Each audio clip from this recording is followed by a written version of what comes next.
Socrates never wrote anything. Plato is the one who wrote the dialogues about his teacher. You get this sense that, or even in the Christian tradition, Jesus didn't write the Gospels. Those were written by other people about him. And nobody's trying to say that this is the authentic word of this particular person, but this is the word that came down after. Of course, when you deal with sacred texts, you also have this issue of, is it inspired? Is there some other force that's acting on the writers that then gives them some other authority? Which is another issue entirely. But yeah, we really want to think that there's an author who writes a text and that the author means to say something when writing it. We say this with fiction all the time. And then if you say it's philosophical or religious, then we want that even more because we want to believe that there's this person, there's that sage. And then if it turns out that the sage turns out to have a messy house, well, that's a problem. And then if the sage didn't exist at all, then we're kind of going, well, I don't know what to do about that. So it's kind of the 19th century anchor we have, the culture hero. Yeah. The guy who did it. Yeah. Yeah, we want heroes. We're not Spenglerians, we're Marxists. A question? Or actually, I have a thought, because as as you know from nothing, but the three facts, I took this kind of like as a spy movie or crime movie. The three facts we give us are the figure, whoever allowed, is probably a scholar or academic, right? That these first appear at the threshold of established Chinese civilization, and the telling thing is they don't stylistically match any contemporary the style, and I not only think the stylistic but the philosophical style. So why would you think that they're not just an academic went to the threshold and brought in something from an external civilization? It probably is. I'm not the first person to think that, but that's how I figured out. If this was like we're watching this on Channel 13, it's 1 hour crime drama. Well, I think there's a couple interesting layers to that. One is we don't know much about, we don't believe there was much interaction between China and other parts of the world. And there's some people who argue there actually were people coming up over the Himalayas, or through the desert. But we don't actually know all that much about it. We think there wasn't much interaction in this earliest period. That happens a few centuries later, where we start getting, especially from India, when Buddhism comes into China in the late Han Dynasty. So this is already in the common era. There's a myth that a Buddhist monk showed up in the court of the first emperor of China, but that's hotly disputed. So generally, we think that that interaction happened much later. And the second, that's question one. It doesn't mean that there wasn't some sort of interaction. Some people have tried to argue for that. Some people have tried to argue that the Laozi shows Indian influence on it. But that's not very well accepted yet. I mean, within scholarly circles. The second thing is that as far as if it's a later creation or not, we do have these excavated texts. We have this tomb that was dug up. We have these bamboo strips from about, the tomb was sealed at the latest in 273 BC, and it might have been sealed earlier than that. It might have been sealed in the 300s. So that means there was, and the passages appear in the Laozi that we've received, in the same text. They're not in the same order, and it's not the same number of them. So it means that some of these sayings were circulating earlier on. And this gets into another really interesting question is, when does a text become a text? So some people have said, as soon as they found it, said, oh look, the Laozi existed in the early 3rd century. There we go, this proves that there was a much earlier Laozi. Other people said, well, this just proves that these sayings were there, but that doesn't mean they were then put together as the Laozi. So some people have argued that the text itself, the Daodejing, comes from a lot of oral sayings and oral tradition that existed earlier, and then was put into a book. Just like the Bible or the Iliad, for that matter. Yeah. And what's interesting about this argument, too, is you remember that I commented earlier that we don't see evidence of, the Laozi doesn't say Laozi said X. So it's not like the Analects, which says the master said, or the Mencius, the Mengzi, which says Mencius said. There's this tendency in a certain period of literature to attribute everything to this scholarly figure. Laozi doesn't do that. Some people have argued that means it's much later, but then some people have argued, actually, if you look at the oldest written collection of poems, which is the Shijing, or it's just called the Shi, which means the odes, or the classic of poetry, the classic of odes. And this we know was oral tradition that was copied down at a later time. And some of it is still believed to be among the very oldest straight of the Chinese tradition, the oldest written record. We also have the other oldest text is the Book of Changes, the I Ching, which is a manual that was used in divination, which was of course very popular for kings at this time because they didn't have the kind of predictive mechanisms we have now. They didn't have the news, they didn't have the knowledge of the world that we have now, so they wanted to, in order to make state decisions, they would ask questions about, well, is it going to rain this next month? Are we going to have a good harvest? Are enemies going to attack? They started out with originally using turtle shells and ox bones, but then they decided they realized that was pretty expensive to keep up, so they switched over to milfoil. And so the I Ching is a record of text that describes these divination practices. That also doesn't cite somebody in the oldest part of the text. It doesn't have a figure. So that seems to be evidence that the Daodejing is possibly also from an oral tradition, where you have these, it's also in a poetic format. It seems to be in parallel couplets. It has a lot of stamps that say it's actually quite a bit older. But since we don't have physical record of it until quite a bit later, there's a lot of debate about, well, maybe it was just sort of floating around in these small teacher-student groups, small communities that would recite these passages. Just like we saw with that story about Nan Rong Chu, where the character of Laozi recites a passage to him to teach him a series of passages. It might have been kind of like that. The teachers would remember these and would use these to teach students, and that later they were all bound together. So that's one argument. And so those people, the people who really support that actually say that the title Laozi shouldn't be translated as the Old Master, but it should be titled as the Book of the Old Masters, plural, meaning there were a lot of people who put it together. And that's something that's now circulating in scholarly circles. Did you say parallel couplets? Parallel couplets. Like the Psalms? It would be like the Psalms. And the Kalavala or Hiawatha? Yeah, it's oral traditions in general tend to have parallel structure. And it's a lot easier in Chinese than it is in many other languages because you have each character represents a discrete sound.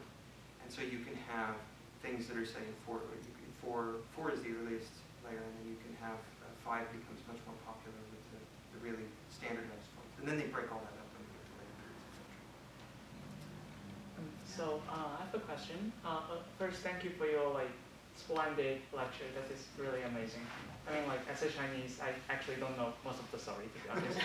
So thank you a lot. And my question is much more like the debate about how Taoism should be defined as a religion or as a philosophy. So I mean, I'm not a religious study major, but I know in religious study, especially comparative one, we have a theory called ABC theory. As it's assure, believe, and convert. That is used to define what a religion is. But I mean, among that, the assure part means a religion has to assure that man can achieve salvation. Right. But we didn't see many of that in the original Daodejing or in the the story that you just told, because I don't feel Laozi being this guy saying, oh, doing this and do that, and after you finish all this, do that, and you can become an angel, or you don't have to fall into the incarnation, and you're free. You achieve salvation. We didn't see that. So what do you think?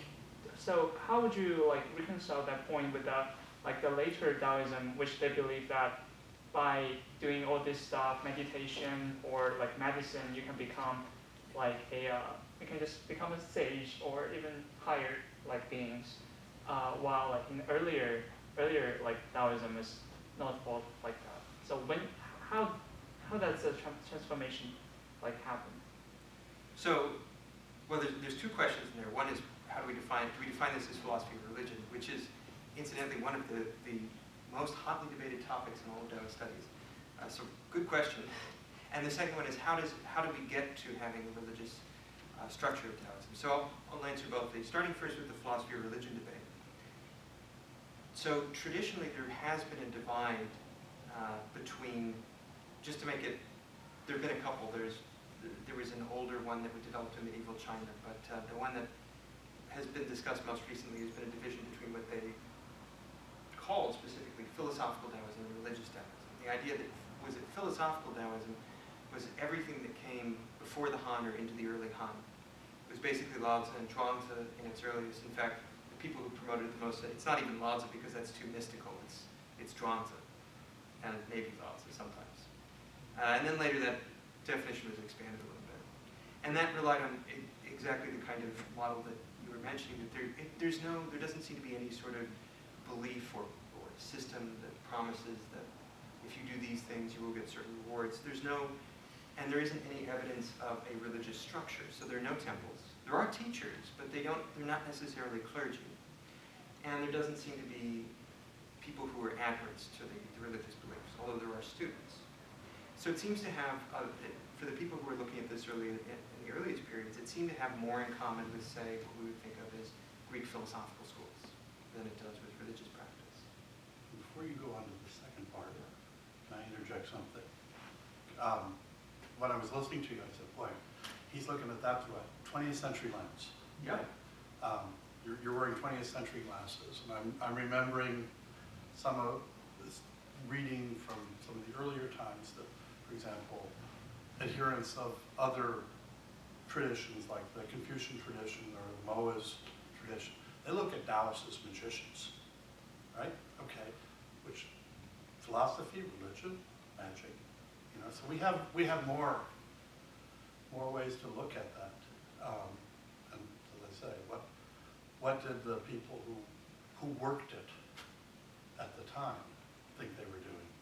And that was just my interjection. Back to Larson. Yeah, that's part two. I think the last correct, my brother.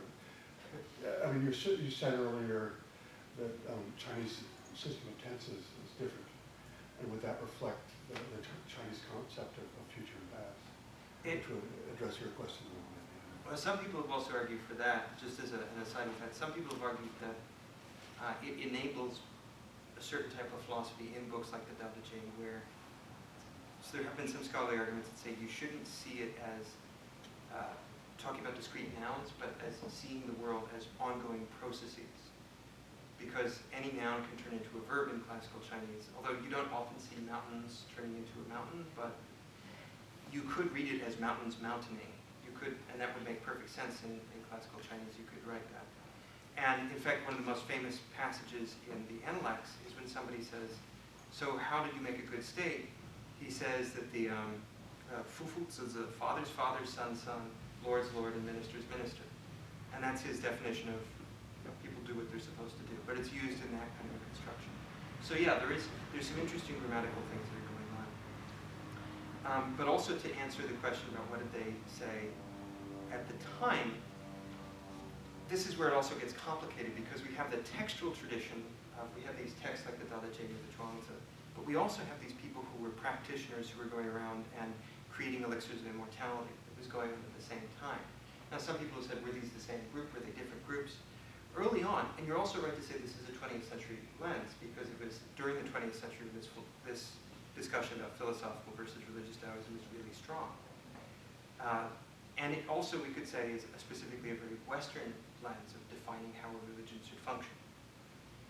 What's happened since then is that there's been a big breakdown of that theory. In fact, a lot of scholars now just completely dismiss that, and they say that the texts show a continuous tradition that goes all the way back from these ancient times and it goes all the way up to the present day. And that sure, it doesn't always have the same form, but that doesn't mean that we shouldn't see it as having a valid belief system. So this is still something that's under debate. There's some people that want to say that isn't Taoism, or this is Taoism, or that isn't, or they want to pick and choose what their areas are. But the debate is evolving and now seems to be more inclusive as the tendency that it's going towards. So that's one. But if we want to talk about why the specific divide happens, and this is part two of your question, the first time we see institutional Taoism happens in the date that's given is 142 of the Common Era. This is the end of the Han Dynasty as it's starting to collapse. There's this guy named Daodejing who goes into a cave in current-day Sichuan province. And he's meditating, and he has a vision where Laozi appears to him. And Laozi teaches him certain things. And afterwards, Daodejing emerges and decides that originally his name was Zhang Ling, and he decides to insert the Dao in between into his name to show that he's now following the tradition of the Dao. And he starts the Tianshi Dao, the Celestial Masters movement, which becomes the foundational, the foundation of all institutional Taoism. Any sort of institutional Taoist group you find now will ultimately trace their lineage back in some way to this guy, this founding movement. And among other things, what he does is, what we call it institutional because it has places of worship, it has clergy, it has adherents, it has teachings, it has prohibitions, things that you're supposed to do and things that you aren't supposed to do. It tithes, so it takes donations from its adherents so that it can support a structure. It actually forms a government of its own. As the Han Dynasty collapses, it forms a government of its own. And if you're a big fan of the Romance of the Three Kingdoms, they eventually end up making an alliance with Cao Cao.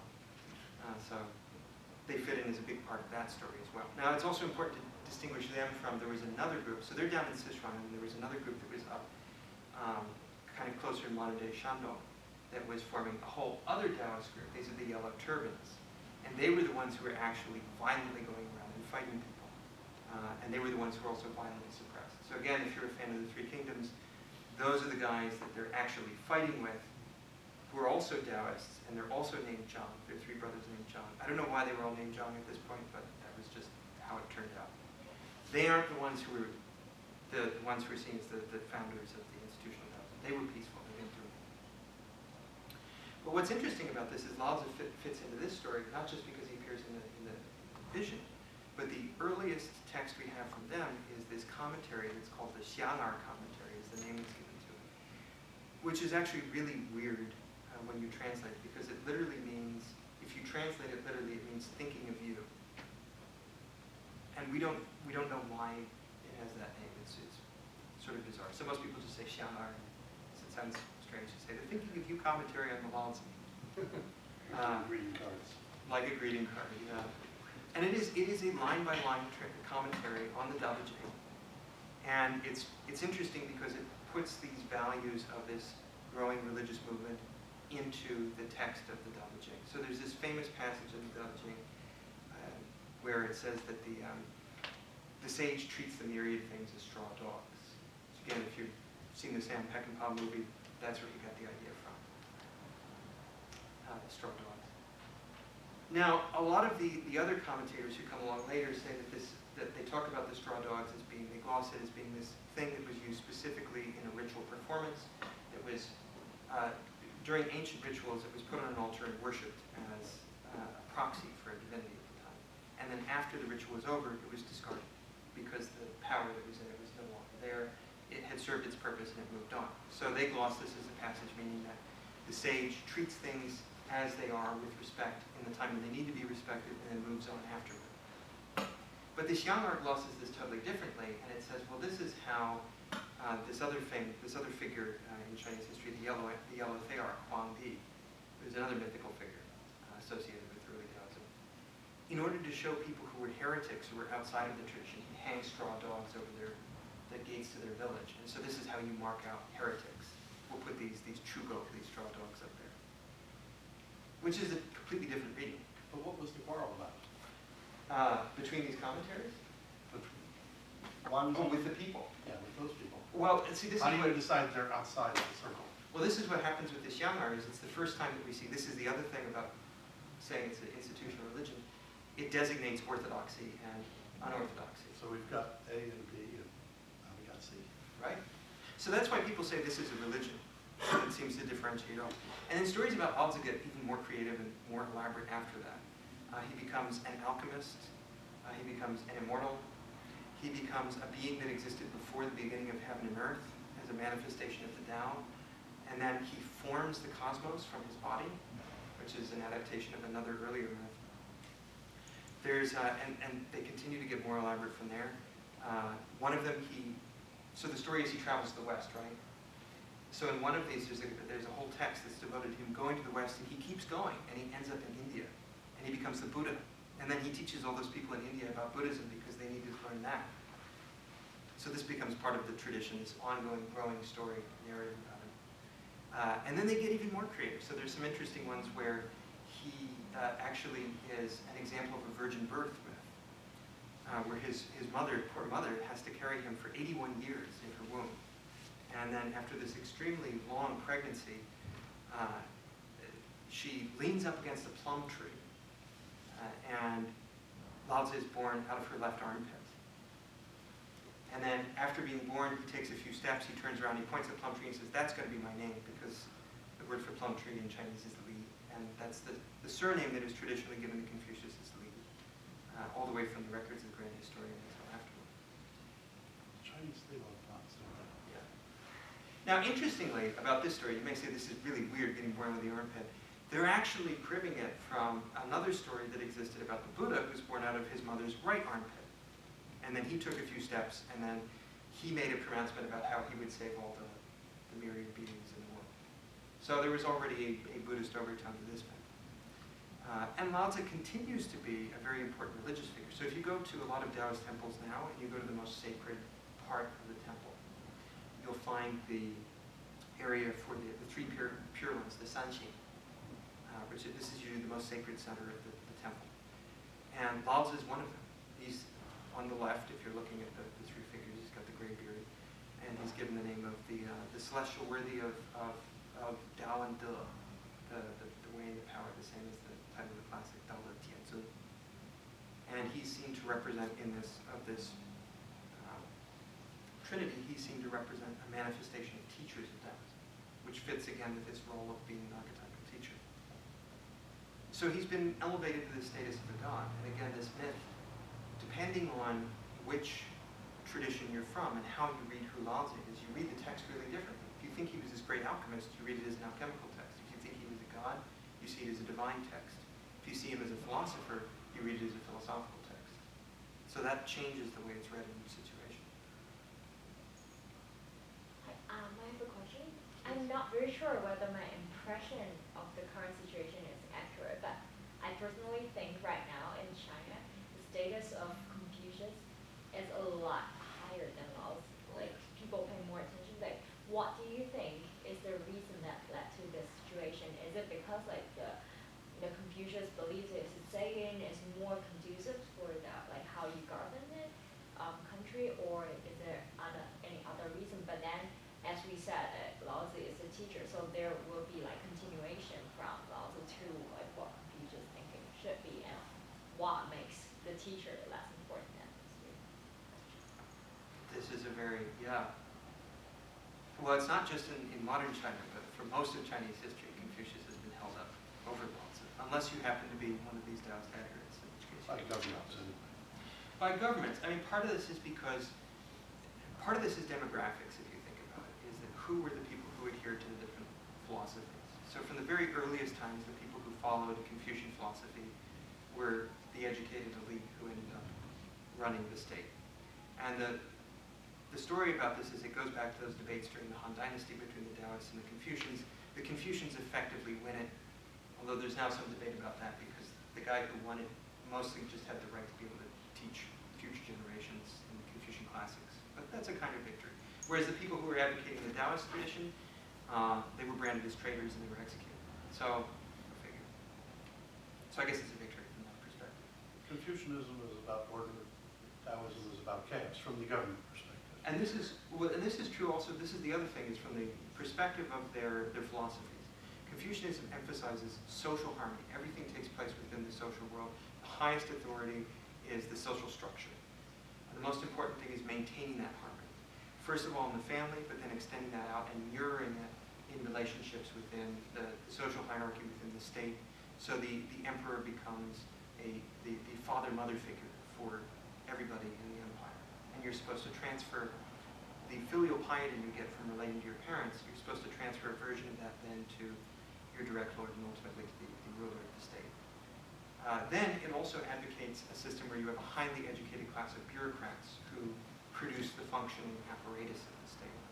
It emphasizes education, it emphasizes learning the Confucian classics, especially after this system becomes established after the Song Dynasty, so we're going to say maybe the 12th or 13th century, when you start seeing the development of these academies and the standardized exams that would pick who would be the officials who would be running the state. It becomes the standard ruling philosophy. Taoism, on the other hand, I mean, it talks about an idea where you have a state where the ruler is hardly ever seen. It talks about a state where the people are simple and they live in, the Daodejing talks about an ideal society where everyone lives in simple villages where you can hear dogs barking in the neighboring village, but you never bother to go over there and talk to them because you're so satisfied with everything you've got. The greatest ruler is like a shadow to the empire. You don't even know he's there. And these are the images in the Daodejing. One of the lines actually ended up getting quoted by Ronald Reagan, that ruling the state is like cooking a small fish. The more you stir it, the more it breaks up. So obviously it is picked up by some people, depending on political agendas. But it wasn't really popular. And then you see also with Taoism that it develops, it's always kind of the philosophy of the outsider and the other. It tends to pick up everything that isn't Confucianism or then everything that isn't Buddhism over time. Kind of. I mean, that's one way of looking at it. It certainly is you could say the counterculture or the anarchist bent. It produces, in Taoist religion, you see that there's a development of an alternative hierarchy of Taoist divinities and gods that create sort of a separate state that exists outside of the Chinese state. You have the Jade Emperor, you have all these different ministries and bureaus that are responsible for different activities. So if you get sick, you have to submit a petition to this bureau in charge of curing illness, these sorts of things. So it creates an entirely different, a second and parallel society to the one that's existing. Taoism is also infamous because a lot of, there's oftentimes been these sort of fringe cults. We mentioned the Yellow Turbans up in the Shandong Peninsula, but they aren't the only ones to start large-scale armed rebellions in Chinese history. And oftentimes it's come out of these sort of fringe Taoist groups, not directly part, but because you can't really label them as Confucian or Buddhist, they end up being labeled as Taoist. So Taoism absorbs all these things. One of the popular theories is Taoist religion absorbs these thinkers, what they call the philosophy, the classical tradition, the textual tradition that we have in the ancient period.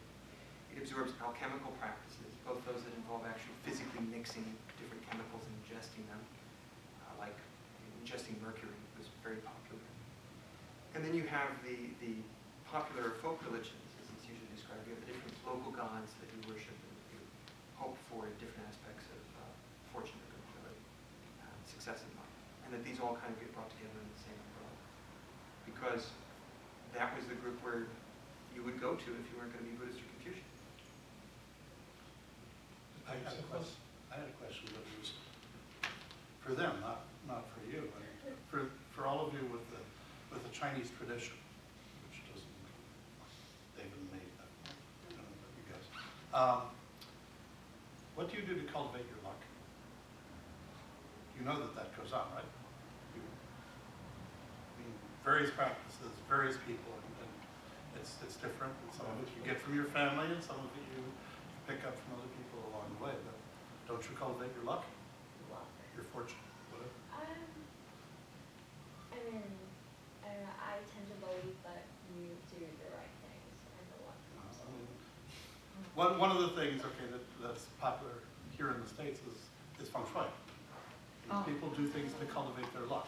People avoid doing things because that would not,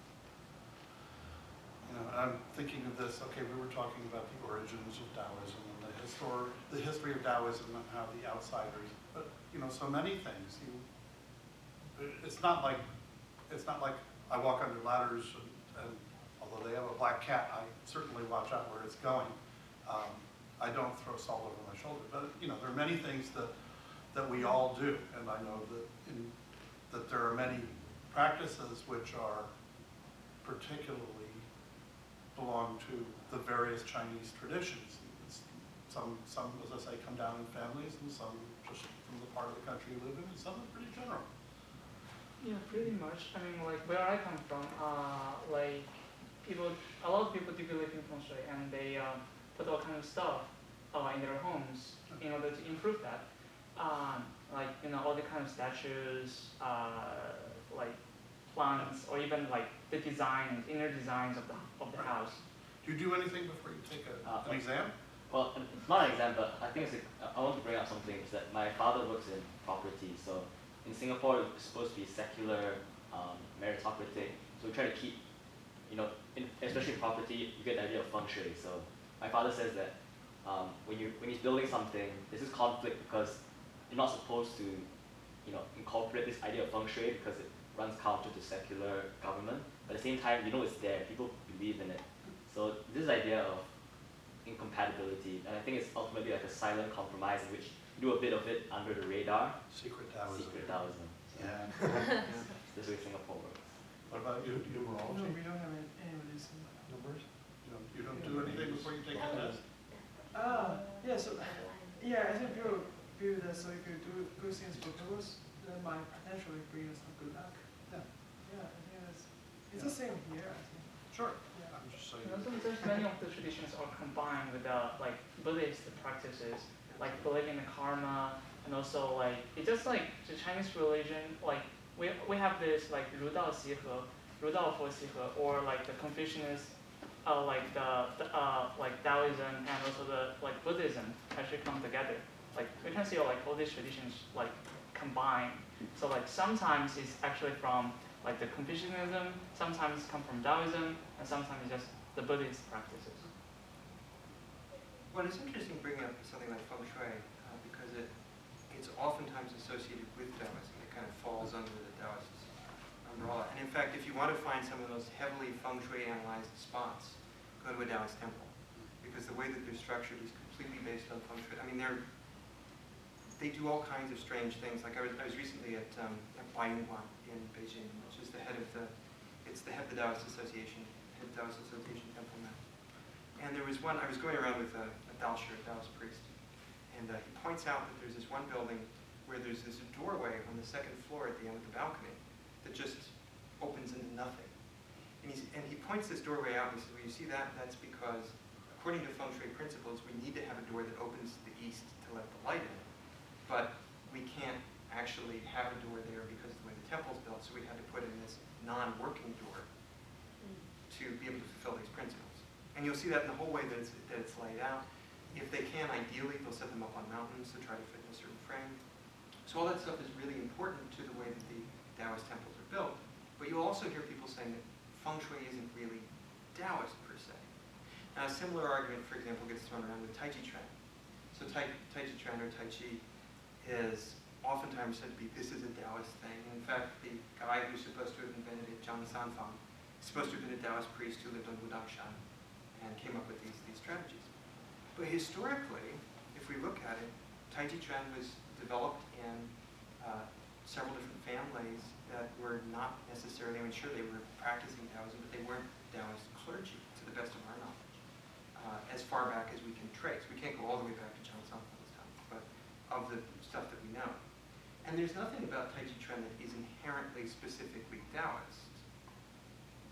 And most Taoists would say Tai Chi Chuan is not Taoist, but we will practice it because it's useful. So this is one of the things is that Taoism, there's a lot of things that are kind of, this seems really Taoist, and it's often associated with Taoism, but then depending on who you ask, it may not actually be Taoist. So we're waiting for Taoism to assimilate, right? Gangster. Well, there have been some people that have been trying to do rap versions of the Daodejing things. Yes, my point was there's a whole bunch of beliefs and behaviors that are kind of low level in every culture. But in Chinese culture, it's what you said that, or what somebody said, that Taoism is sort of like a sponge, it just sucks up all of this stuff. Well, another interesting example of that is what you were saying about tests. Is in some Taoist temples you'll find that there's a little altar to Wenqiang, the god of literature, where people will still go when they have to pass the big exam, some people, and will ask for help with their studies. Now, Wenqiang is a really interesting figure. A few years ago, a scholar did an interesting book about the development of this god from kind of a folk tradition, actually a snake god, who then evolved over time into this god of literature and god of scholarship. There's this long extended progression of kind of, the argument is from this folk tradition to then being integrated into major Taoist temples and becoming part of mainstream Taoism. So that shows exactly that kind of the way that some some elements are incorporated in, some elements don't always get incorporated in. It depends on the time frame. This also makes it really hard to try to establish, well, what is Taoism? Because there seem to be so many different beliefs. Somebody will say, yeah, it's going into the temple and worshiping. But then other people will say, no, that has nothing to do with it at all. Some books will say, there's a guy who actually became a Taoist priest in Taiwan back in the 70s, who was originally a scholar, a European scholar. And he ended up writing that the Taoist priests there would say things like, oh yeah, we worship these gods generally during festivals and things, but that's what normal people believe. We, the Taoist priests, actually believe that they are manifestations of this cosmic Tao, and so we are appealing to this underlying nameless principle that lies under things. And it may pop up and appear to people as these divinities, but that's not really what it is. So there's a single unifying entity that all of these, there's a hierarchy. There's one entity, and then there are a lot of different gods that communicate with that entity. I'm his mother. I get confused.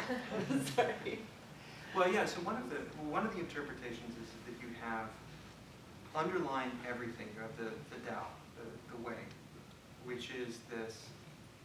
And people argue whether this is present in something like the Daodejing or not. Some people say yes, it is. Some people say no, it isn't. Again, it depends on your agenda, who you think Laozi is, and what your background is. But the idea is that the Tao is this underlying fundamental principle that it doesn't exactly govern everything, but it's just kind of the natural pattern for how things are. It is. So it's kind of like the metaphors that they'll use for it is that, you know, the sun shines because of it, lakes are deep because of it, birds fly because of it, it's that the weather changes because of it. All these things obviously have other kinds of causes, but the idea is that it's this ultimate cause that explains